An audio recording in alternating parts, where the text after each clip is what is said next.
Tu savais qu'à une époque aux États-Unis, des médecins blancs utilisaient la peau des noirs pour en fabriquer des chaussures? Ouais, et en plus de ça, il y a d'autres choses qui sont tout aussi horribles. Une des pires pratiques que j'ai vues en faisant des recherches, c'est qu'il y avait des lynchages publics après l'esclavage, où des personnes noires se faisaient pendre, brûler, mutiler en public, et des personnes venaient manger devant ce spectacle. Pire encore, il y avait des gens qui prenaient des photos. Donc aujourd'hui, on voit des clichés où il y a des personnes noires qui se font pendre devant une foule qui mange, qui voit ça comme un spectacle.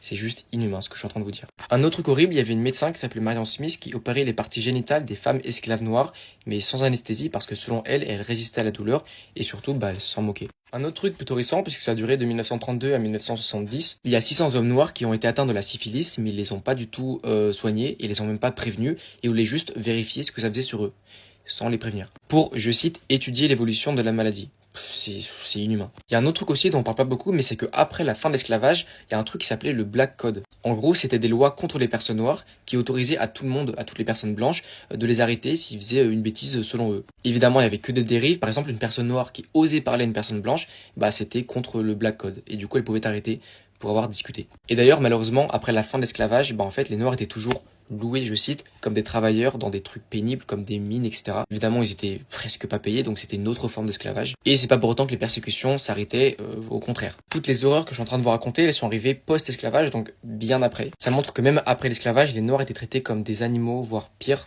Aujourd'hui, heureusement, il n'y a plus toutes ces horreurs, mais il y a certains groupes qui les revendiquent et qui veulent le refaire. Bref, voilà, c'était une vidéo de réponse à la vidéo de la fille qui était hyper pertinente, donc voilà.